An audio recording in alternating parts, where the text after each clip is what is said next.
पै मायापुरी पहुडिये तेने बोले। भगवान सिद्धेश्वराच्या आश्रम कृपेला श्री रुक्मिणी पांडुरंगाच्या चरणाला बसून श्री सद्गुरु ज्ञानेश्वर महाराज,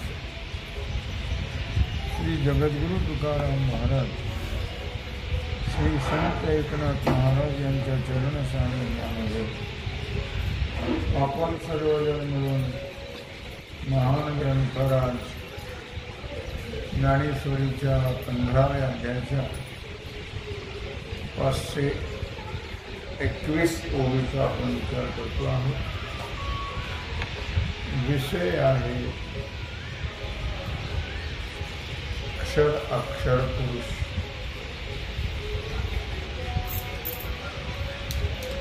आपण आतापर्यंत पाहिलं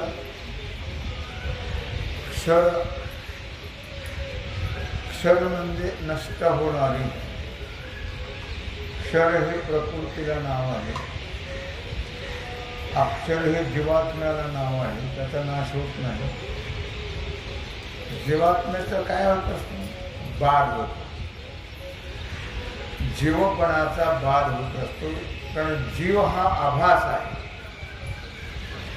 जीव काही ओरिजिनल नाही आहे, ते आहे आत्म्याचं म्हणा किंवा कुटस्थाचं पडलेलं अंतःकरणामध्ये प्रतिबिंब, त्याला म्हटलेलं आहे जीव।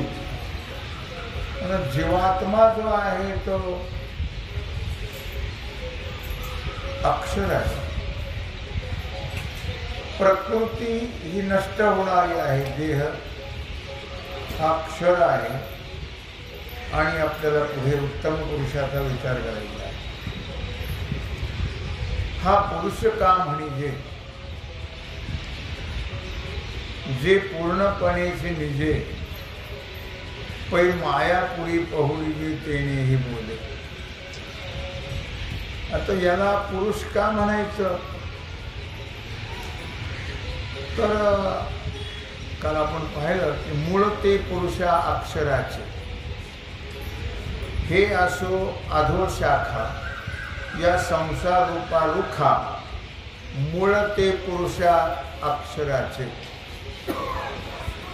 खाली शाखा वर मुळ्या असणारा हा संसार, आणि या संसार वृक्षाचं अक्षर पुरुष हे मूळ आहे। अक्षर पुरुष म्हणजे जीव हे मूळ आहे। आता या ठिकाणी याला पुरुष का म्हणायचं? तर हा जे पूर्णपणेची निजे पै मायापुरी पहुडिये तेने हे बोले, हा आपल्या स्वरूपाने पूर्ण आहे।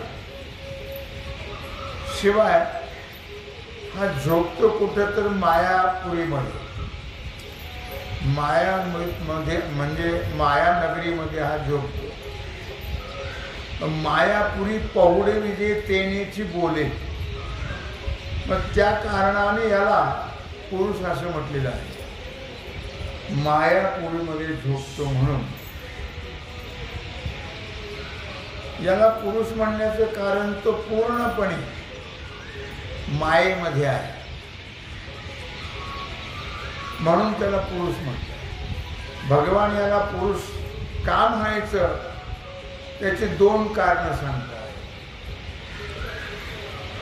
तो वस्तुस्थिती पुरता म्हणून आली पुरुषता, वरी देहपुरी निधेजता पुरुष नावे। तो वस्तुस्थितीने जर त्याचा विचार केला तर याला पुरुषता का प्राप्त झाली? तर हा मायापुरीमध्ये निसतो म्हणून याला पुरुषता प्राप्त झालेली आहे। म्हणजे स्वरूपाने हा पूर्ण पुरुष आणि देहामध्ये आहे हा, म्हणून याला पुरुष म्हटलेला आहे।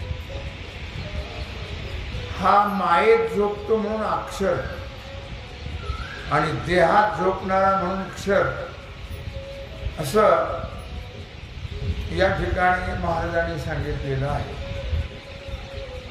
पण रामसुखदासजी जी गीता जी आहे मोठी, त्या गीतेमध्ये त्यांनी असं म्हटलं की जे शरीर जे आहे ते क्षर आहे, म्हणजे नष्ट होणार आहे. या अक्षर पुरुष शरीराला म्हटलं, अक्षर जीवात्म्याला म्हटलं आणि उत्तम पुरुष परमात्म्याला म्हटलेला आहे. असं या ठिकाणी क्षराक्षराचा विचार सांगितलेला आहे. क्षर म्हणजे नष्ट होणार आणि विकारांची जी वारी ते विपरीत ज्ञानाची परी. नेणगी जी माझावी ते सुसुप्ती गा. आता गंमत अशी आहे, या ठिकाणी विकारांची जे वारी, जे षडविकार आहेत त्या विकारांची एरधार सारखी चालू आहे आणि तो एक विपरीत ज्ञानाचा प्रकार आहे. अर्थात तो प्रकार सुषुप्ती अवस्थेमध्ये याला काही समजत नाही. ती सुषुप्ती म्हणजेच अक्षर पुरुष त्याला म्हटले. या सुषुप्तीमध्ये जो झोपतो त्याला अक्षर पुरुष म्हटलेला आहे. जिथं विकाराची एरझार होत नाही, विकाराला प्रकृते अन्यथा भावा हा विकरत्वाम असं म्हटलेलं आहे. किंवा एका अवस्थेतून दुसऱ्या अवस्थेत जाणं म्हणजे त्याला इथं विकार म्हटलेला आहे. एका अवस्थेतून दुसऱ्या अवस्थेत जाणं, समजा जागृतीतून सुषुप्तीमध्ये, सुषुप्तीमधून स्वप्नामध्ये, पुन्हा स्वप्नातून जागृतीमध्ये, याला काय म्हटलं? विकार म्हटलं. या ठिकाणी जसं दुधाचं दही, दूध जसं दूध या अवस्थेतून दही या अवस्थेत जातं, याला विकार म्हटलेला आहे. इथं परिणाम घ्यायचा नाही, त्याचा इथं विकार घ्यायचा. दुधाचा विकार झाला दही असं म्हणायचं अर्थात. आणि जसं असं जिथं घडत नाही, ज्या अवस्थेमध्ये काहीच घडत नाही त्या अवस्थेला म्हणतात सुषुप्ती. सुषुप्ती अवस्थेमध्ये कुठल्याही प्रकारच्या इंद्रियांची, शरीराची हालचाल नसते. पण जिथं काही घडत नाही, जिथं कुठल्या प्रकारची क्रिया होत नाही, ती अवस्था म्हणजे झोप. विकार विपरीत ज्ञान ज्याला आलं, ज्या त्या ठिकाणी विकार आला, बदल, अवस्थेचा बदल होतो ज्या त्या ठिकाणी, आणि ज्या त्या ठिकाणी विपरीत ज्ञान आलं त्याचा नाश झाल्याशिवाय राहत नाही. त्याचा नाश होतोच. पण विकार आणि विपरीत ज्ञान ज्याला नाही त्याचा मात्र नाश होत नाही. म्हणून यया अपैसे क्षरणे पानसे आणि काही हा अननाशी ज्ञाना उणे. म्हणून यया अपैसे क्षरणे पानसे, म्हणून याला स्वभावतः याचा नाश नाहीये. जीवात्म्याचा नाश होत नाही, जीवात्म्याचा बाध होत असतो. त्यांनी आता सांगितलं तुम्हाला, जीव हा आभास आहे.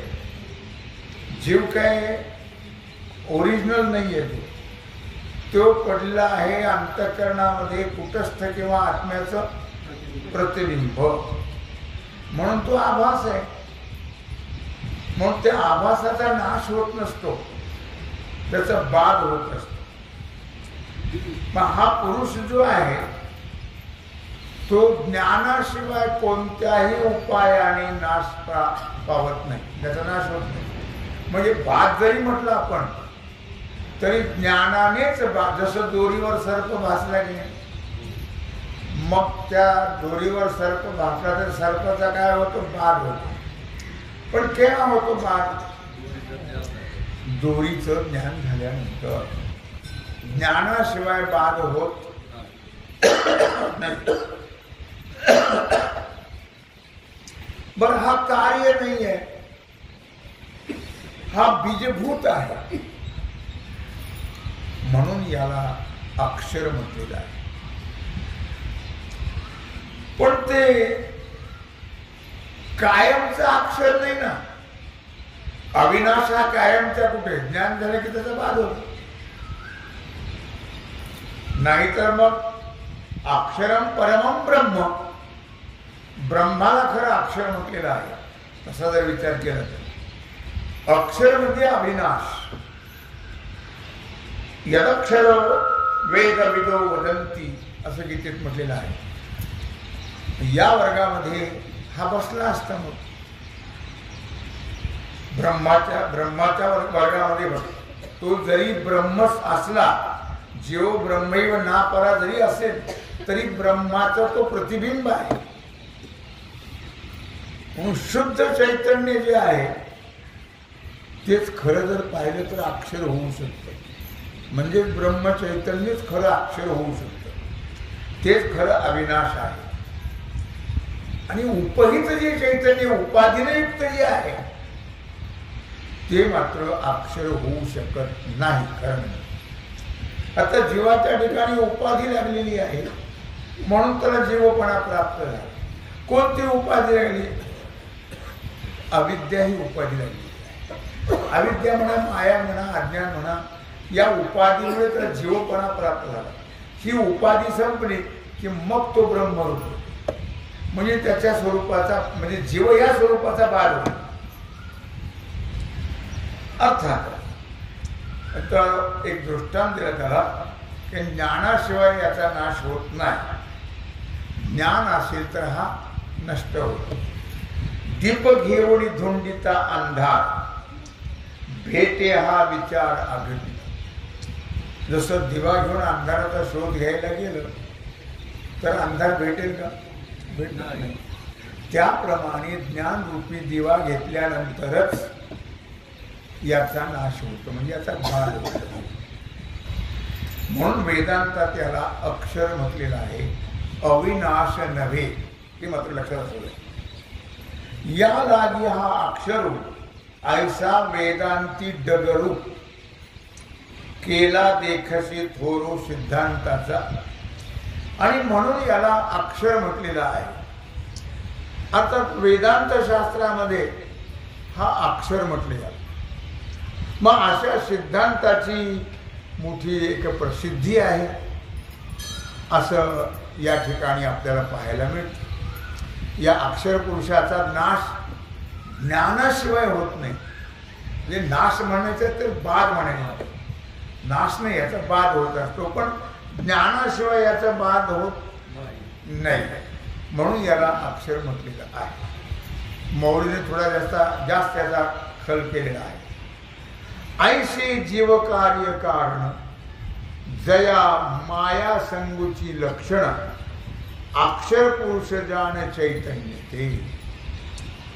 आणि म्हणून मौली गणराज म्हणत आहेत की याप्रमाणे हे जे चैतन्य आहे, जीवरूपी चैतन्य, हे क्षरपुरुष कार्याचं कारक आहे. क्षरपुरुष कार्याचं कारक आहे. क्षरपुरुष कोण आहे? प्रकृती आहे. आणि अक्षर हा जीवात्मा आहे. या माया उपाधीचा आश्रय यांनी केलेला आहे. आणि हेच याचं खरं स्वरूप आहे. म्हणजे मायामय, अविद्यामय याचं स्वरूप आहे. हा चैतन्याला अक्षर पुरुष असं म्हणतात. मग त्याला त्याच्यामध्ये चेतना आहे म्हणून त्याला चैतन्य म्हटलेलं आहे, किंवा चैतन्याचा पुरस्कार त्याच्यामध्ये आहे. हा अक्षर पुरुष जीवरूपी कार्याचं कारण आहे. बरं, बीजभाव याला का म्हटलं आणि फळभाव? तर बीजभाव आणि फळभाव यातून हा एक विचार निर्माण होतो. म्हणजे जीवरूपी कार्याचं तो कारण असल्यामुळे त्याला बीजभाव आणि फळभाव असं म्हटलेलं आहे.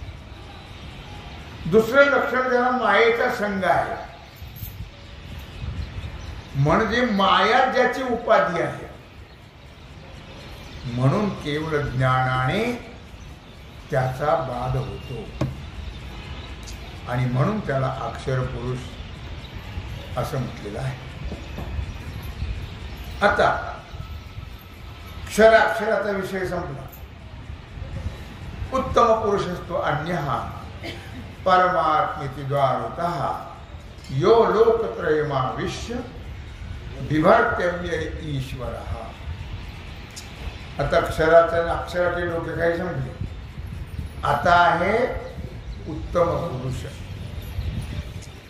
आता उत्तम पुरुष क्षर आणि अक्षराच्या वेगळा आहे. उत्तम पुरुष तो अन्य म्हणजे वेगळा आहे. तो परमात्मेति उदारतः अर्थात त्याला परमात्मा असं म्हटलेलं आहे. कुणाला? उत्तम पुरुषाला, जो या त्रैलोक्यामध्ये व्यापक आहे. अर्थात ज्याने या त्रैलोक्याला नव्हे या विश्वाला ज्याने धारण केलेलं आहे असा हा उत्तम पुरुष आहे. आता अन्यथा ज्ञानी या दोन्ही अवस्था जया जनी तया हरपती घणी अज्ञान तत्वी. आता लोकांमध्ये अन्यथा ज्ञान म्हणजे त्याला विपरीत ज्ञान असं म्हणतात. त्या विपरीत ज्ञानाच्या दोन अवस्था आहेत. एक आहे जागृती आणि एक आहे स्वप्न. अशा या विपरीत ज्ञानाच्या दोन अवस्था आहेत. त्यामध्ये गाढ अज्ञान जे आहे त्या गाढ अज्ञान तत्वामध्ये सुषुप्ती आहे. सुषुप्तीलाच गाढ अज्ञान असं म्हटलेलं आहे. त्या सुषुप्ती अवस्थेमध्ये कुठल्याही प्रकारचा व्यवहार होत नाही. देह इंद्रिय त्या ठिकाणी जिथं सुप्त असतात त्याला म्हणतात सुषुप्ती. सुषुप्ती म्हणजे झोप. विपरीत ज्ञान आणि विकाराची वारी. विकार म्हणजे तुमच्या लक्षात आलं, या अवस्थेतून त्या अवस्थेत जाणं याला म्हणतात विकार. अर्थात दोन्ही अवस्थेमध्ये याचा सारखा प्रवेश असतो. जागृतीतून सुषुप्तीमध्ये, सुषुप्तीतून स्वप्नामध्ये, स्वप्नातून पुन्हा सुषुप्तीत, पुन्हा जागृतीमध्ये, असं ज्याचं सारखी भटकंती आहे. म्हणून त्याला या ठिकाणी विकाराची वारी असं म्हटलेलं आहे. त्या गाढ अज्ञानामध्ये म्हणते झोपेमध्ये हा पूर्ण नाहीसा होतो. तिथं काहीच नाही, काहीच कळत नाही त्या अवस्थेमध्ये. त्या अवस्थेमध्ये काही कळत तर नाहीच, पण कुठल्याही प्रकारचा व्यवहारही होत नाही. व्यवहार केल्यासारखं भासतं, जेवल्यासारखं भासतं, लग्न लागल्यासारखं भासतं, बँड वाजत भासतं. काय आहे? भासतं. खरं तिथं व्यवहार काही होत नाही. जागृती स्वप्न म्हणजे क्षराच्या बाबतीमध्ये म्हणजे नष्ट होणार. जागृती नष्ट होते, सुषुप्ती निर्माण होते. सुषुप्तीतून स्वप्नामध्ये, स्वप्न नष्ट होऊन पुन्हा सुषुप्ती आणि जागृती. म्हणून त्याला अशा प्रकारे विकाराची वारी असं या ओघूत म्हटलेलं आहे. त्यामध्ये त्याचा लय होत असतो. कारण घन अज्ञानात विकार नाही. घन अज्ञान म्हणजे झोप. त्या गाढ झोपेमध्ये कुठल्या प्रकारचे विकार नाहीये, कुठल्याही प्रकारचा व्यवहार नाहीये, इंद्रियाचं चलनवलन नाहीये. हे सगळे सुप्त असतात. म्हणून त्याला सुषुप्ती अवस्था असं म्हटलेलं आहे. ते अज्ञान ज्ञानी बुडालिया, ज्ञानी कीर्तिमुखत्व केलिया, जैसा वन्नी काष्ठ जाळोनिया स्वये जळे. आता अज्ञान ज्ञानी बुडालिया, अज्ञान ज्ञानामध्ये बुडून नाहीसं झालं की मग त्या ज्ञानाने अज्ञान ज्ञानामध्ये नष्ट झाल्यानंतर जे खरं ज्ञान होतं ते ज्ञान आहे अहम ब्रह्मास्मी किंवा मी ब्रह्म आहे असं ज्ञान होतं. या वृत्ती ज्ञानाने कीर्तिमुखत्व केलं म्हणजे काय केलं? त्याने ज्ञान नाहीसं केलं. आणि ज्ञान नाहीसं झाल्यानंतर ज्याप्रमाणे लाकडाला लागलेला अग्नी, लाकूड जळतं आणि तो शेवटी नष्ट होतो, त्याप्रमाणे हे ज्ञान जे आहे ते त्या तत्वाला दाखवून, त्या तत्वाला कळून देऊन ते ज्ञानही नाहीसं होतं. जसं अग्नीमध्ये लाकूड जळतं आणि अग्नी नष्ट होतं, अर्थात तसं अज्ञान या ज्ञानाने निवृत्त होतं आणि ते ज्ञानही समाप्त होतं. कीर्तिमुखत्व असं त्याला म्हटलेलं आहे. त्या ज्ञानाला दृष्टांत दिलेला आहे कीर्तिमुखत्वाचा. मग ते कीर्तिमुख ज्ञान राहतं. कीर्तिमुखाबाबत एक कथा आहे स्कंद पुराणामध्ये. ती कथा अशी आहे, इंद्र जेव्हा पार्वती मातेच्या दर्शनाला गेले, तिथे गेल्यानंतर त्यांना द्वारपालांनी अडवलं. इंद्र आज काही सोडायला तयार नाही.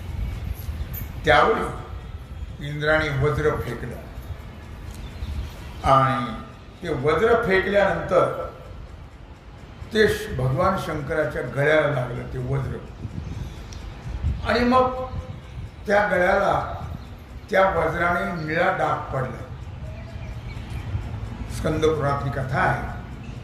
आणि मग भगवान शंकराला क्रोध निर्माण झाला. मग भगवान शंकराने तिसरा डोळा उघडला. भगवान शंकराला राग आला की तिसरा डोळा उघडला. जोपर्यंत तिसरा डोळा उघडत नाही तोपर्यंत बरं आहे. तिसरा डोळा उघडला की सर्व नाश होत. मग आता इंद्राच्या लक्षात आले. मग इंद्र पळायला लागला. जो पळून पळून कुठपर्यंत पळेल तो गेला ब्रह्मदेवाकडे. आता ब्रह्मदेवाकडे गेल्यानंतर ब्रह्मदेवाने विचारलं, का बरं एवढं धावत पळत का आला, दम लागला तुला? त्याने सांगितलं की भगवान शंकरांनी तिसरा डोळा उघडलेला आहे आणि माझा नाश होऊन मी तुमच्याकडे आलो. मग ब्रह्मदेवाने भगवान शंकराची प्रार्थना केली. आणि प्रार्थना केल्यानंतर म्हणजे माफी मागितली भगवान शंकराची. मग इंद्र त्यातून वाचला. भगवान शंकराचा क्रोध, तो क्रोध काही नष्ट होईना. भगवान शंकराला क्रोध येत नाही. आणि क्रोध जर आला तर तो लवकर शांत होत नाही. त्यावेळी पार्वती मातेने सांगितलं की या क्रोधाला तुम्ही समुद्रात फेकून द्या. मग भगवान शंकराने त्याला अशा प्रकारे समुद्रात फेकण्याचा प्रयत्न केला. पण ब्रह्मदेव घाबरले. का घाबरले? त्यावेळी जालंधर नावाचा असुर होता. त्याचा जन्म झाला त्या क्रोधात. तो समुद्रात फेकला आणि त्यातून त्या जालंधराचा, जालंधर नावाचा राक्षस, त्याचा जन्म झाला. आणि मग तो या पृथ्वीचा राजा झाला, तो जालंधर. सगळ्यावर त्यांनी अत्याचार, अन्याय सुरू केले. नंतर भगवान शंकराने एक पुत्र निर्माण केला आणि त्या मुलाने त्या जालंधरला मारला. भूक लागली त्याला आणि म्हणून त्याला सांगितलं की तू सर्व, तो त्याने विचारलं मी काय खाऊ, मला भूक लागली बाळ. भगवान शंकराने सांगितलं तुझं शरीर तू खा. मग त्याने शरीर खाल्लं सर्व त्याचं. आणि शरीर खाल्ल्यानंतर मग त्याचं शिर शिल्लक राहिलं मुंडकं. आणि मग ते मुंडकं भगवान शंकराने त्याला वरदान दिलं किंवा अशा प्रकारे तुझं जे शिर आहे ते माझ्यात उंबरठ्याला राहील. मग त्या उंबरठ्याला जे मुख आहे ना त्याला कीर्तिमुख असं म्हणतात. काय ते याचं मुख आहे ते. आणि मग अशा प्रकारे त्याला असे पुन्हा आणखी कथा तशी अशी आहे की पद्मपुराणात अशी कथा आहे की वो जालंधराने पार्वतीच्या अभिलाषाने भगवान शंकराकडे एका दैत्याला पाठवलं. भगवान शंकराने संतप्त होऊन आपल्या जटेतून एक शिवमुख बाहेर काढलं आणि ते शिवमुख निर्माण करून त्याला 3 मुख निर्माण झाली. आणि ते 3 मुख, 3 पाय, 3 शेपट्या, 7 हात असं ते निर्माण झालं. मग त्याने सगळ्या दैत्याला अशा प्रकारे मारून खाल्लं. तरी पण दुसरी कथा पद्मपुराणातली, अगोदरची स्कंद पुराणातली. पण त्याची भूक काही शमेना. मग त्याने भगवान शंकराची प्रार्थना केली. भगवान शंकराने सांगितलं की बाबा रे, तू आता आपलं शरीर तू खाऊन टाक. मग त्याने अशा प्रकारे ते सगळे मुख वगैरे निर्माण केले होते ते सगळे त्याने खाल्ले. आणि मग एक मुख शिल्लक राहिले त्याचं नाव आहे कीर्तिमुख. आणि ते मंदिराच्या उंबरठ्यावरती त्याची स्थापना केलेली आहे. पण शंकराला दर्शनाला येणारे जे लोक असतात ते प्रथमतः त्या मुखाचं दर्शन घेऊन मग आत प्रवेश करतात. असं त्याला इथं उदाहरण दिलंय की ते अज्ञान ज्ञानी बुडालिया, ज्ञाने कीर्तिमुखत्व केलिया, जैसा वन्नी काष्ट जाळूनिया सैद. मी तसं त्या कीर्तिमुखाने सर्व आपलं स्वतःचं शरीरच खाऊन टाकलं आणि एक मुख शिल्लक राहिलं. त्याप्रमाणे हे ज्ञान त्या अज्ञानाला नष्ट करतं आणि स्वतःही नष्ट होतं असं त्यांना सांगायचं आहे.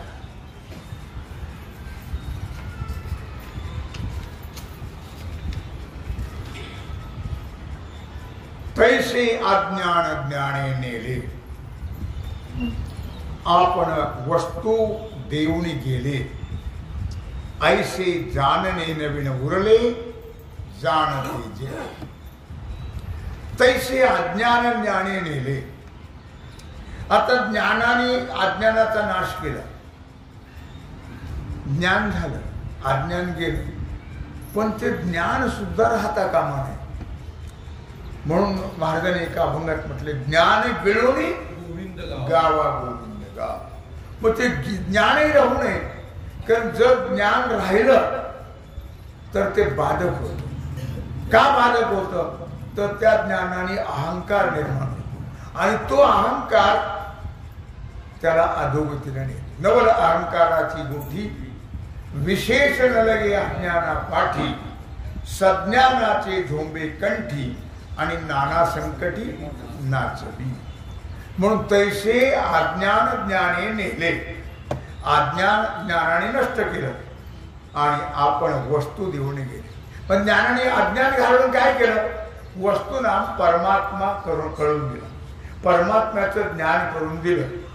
आणि ऐसे जानने न उरले जानते, आणि ते ज्ञानही मग नष्ट झालं. म्हणून ज्ञान राहता कामा नये. ज्ञान राहिलं तर त्याची विकृती निर्माण होते. म्हणून ज्ञान नष्ट व्हावं लागतं. मी ज्ञानी हे राहू नये. मी ज्ञानी म्हटलं की मग काय होतं? तुकोबऱ्याचं एक प्रमाण आहे. तुका म्हणे नरकी झाली अभिमान, जरी होय ज्ञान गर्व ताठा. मग ते ज्ञान बाधक आहे. ज्ञान राहिलं, मी ज्ञानी हे जर म्हटलं, तो कोण ज्ञानी असेल तो की त्याचं सर्व संपलं, त्याला काही महत्व राहत, तो अधोगतीला. म्हणून ज्ञान राहता कामा जाणते, पण जाणावं आणि जाणण्याच्या पलीकडे जा. कारण भगवंताच्या ठिकाणी दोन्ही नाही. जाणीव नेणीव भगवंताशी नाही, हरि उच्चारणी पाही मोक्ष सदा. भगवान हे जाणीव नेणीवेच्या पलीकडे आहे. मग जाणीवेनं नेणीव घालवली तर जाणीवही संपली पाहिजे. असा एक महत्वाचा भाग या ठिकाणी सांगितलेला आहे. म्हणजे ज्ञानाने अज्ञान नाहीसं होत, ते ज्ञान सुद्धा नाहीसं झालं पाहिजे. अर्थात नुसतं जाणीव राहणं योग्य नाही, नुसते नेणीव राहणं योग्य, अज्ञान राहणे योग्य नाही, ज्ञान राहणे योग्य नाही. म्हणून ज्ञान अज्ञानातीत होणं याला महत्व आहे. ज्ञानही राहता कामा नये आणि अज्ञानही राहता कामा नये. ज्ञानाने अज्ञान घालवावं आणि ज्ञानही संपावं, तर त्याला महत्व आहे. नाहीतर ज्ञान होऊन सुद्धा त्याला व्यर्थत्व प्राप्त होतं. आणि मग अशा प्रकारे या ठिकाणी म्हटलेलं आहे की ते निर्विशेष स्वरूप जे ज्ञान आणि अज्ञानाच्या याच्या अतीत आहे असं जे निर्विशेष स्वरूप आहे त्याचं नाव आहे उत्तम पुरुष. निर्विशेष ते तोगा उत्तम पुरुष जो तृतीय का निष्कर्ष दो ही हुनी अनेक मागेला जो. आणि मग त्याला उत्तम पुरुष असं म्हटलेलं आहे. उत्तम पुरुषाचा अर्थ परमात्मा. अशा प्रकारे राहिली सेवा भगवत चरणी समर्पित करून राहिला जो सेवेचा भाग आहे तो आपण उद्या करू.